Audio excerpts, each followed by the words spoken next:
Welcome back to ChemDoctor, and this is going to be the first video in the playlist that deals with naming and translating the names of ionic compounds into chemical formulas. Now, to start off with, what I'm going to do is lay down some foundations, and I strongly suggest that if you want to make top grades in general chemistry, university level general chemistry, or advanced placement chemistry at the high school level, then what I'm going to talk about in this video is going to need to essentially be committed to memory. The only way around this is in regard to level of experience. If you have a lot of experience with chemistry, then the memorization of this material is not that imperative, because you will have already acquired this knowledge over time. If you're not in that situation, then you're going to need to commit this information to memory.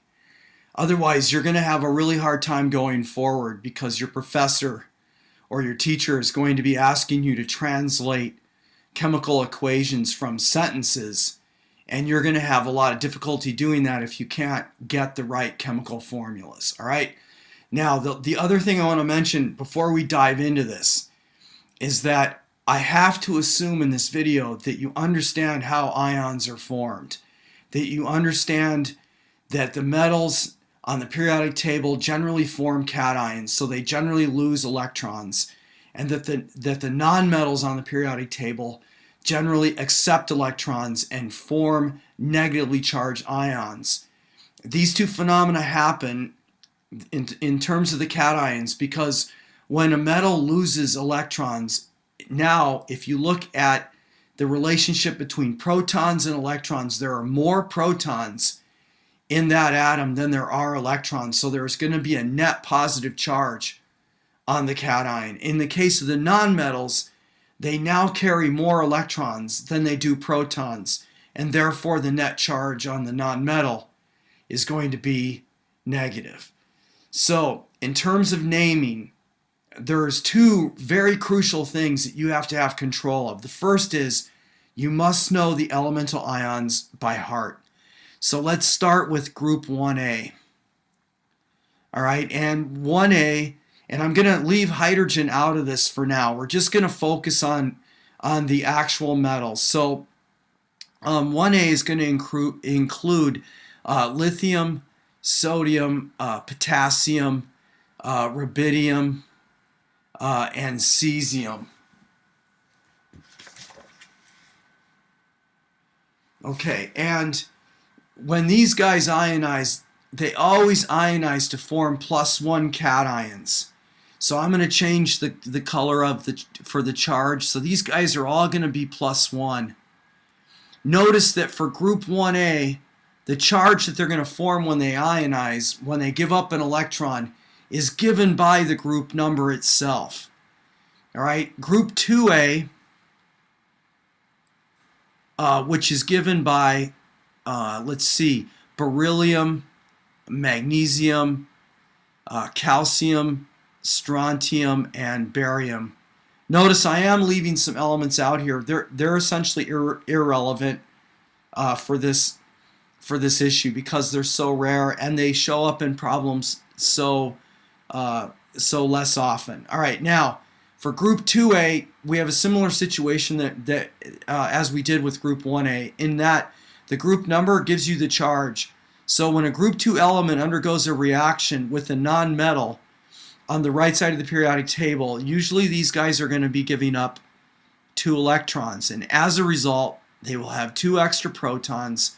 The net charge on the cation is going to be +2. Okay, now this really needs to be committed to memory, and the reason is because on a test or a quiz you do not want to be in a situation where you're trying to, number one, find the metal on the periodic table, and number two, once you do, trying to remember exactly how to figure out what the charge is. This needs to be literally back of the hand knowledge. Now what we're going to do is we're going to skip across the table into the nonmetals. And essentially there are only 3 groups at this juncture that we need to worry about. There's group 5A, group 6A, and group 7A. Now, in group 5A, and remember, we're on the non-metal side of things now. These guys are all going to be forming anions. All right, I'm going to write that down, anions. And the 2A's, the 1A and the 2A, are cations, and they're metallic metals. The alkali metals for group 1A and the alkaline metals for group 2A. Now, coming back to the nonmetals, in group 5A, there's really only two elements we got to worry about. Nitrogen, which forms a -3 anion, and phosphorus, which is also -3. Now, the names for these, all right, N-3, we take the nitrogen and we drop the ending of that name and we add IDE. So when nitrogen is ionized and in the form of N-3, its name becomes nitride. All right, and similarly with phosphorus, which now becomes phosphide. All right, and I'll underline the IDE designation, indicating that these two elements are now in an anionic form. Now, similar to group 5A, we skip to the right, and oxygen will be the first situation. It will pick up an extra 2 electrons instead of 3. And underneath that is going to be sulfur, also with an extra 2. In terms of the naming, it will be O-2 as in oxide. All right, and sulfur goes, S-2 goes to sulfide. All right, now, group 7A, this is going to include all of the -1 anions. Yes, all of the -1 anions. So it's going to be F-, Cl-, Br-, and I-. All right, so fluorine is going to go to fluoride. Chlorine is going to go to chloride. Bromine is going to go to bromide. And iodine is going to become iodide.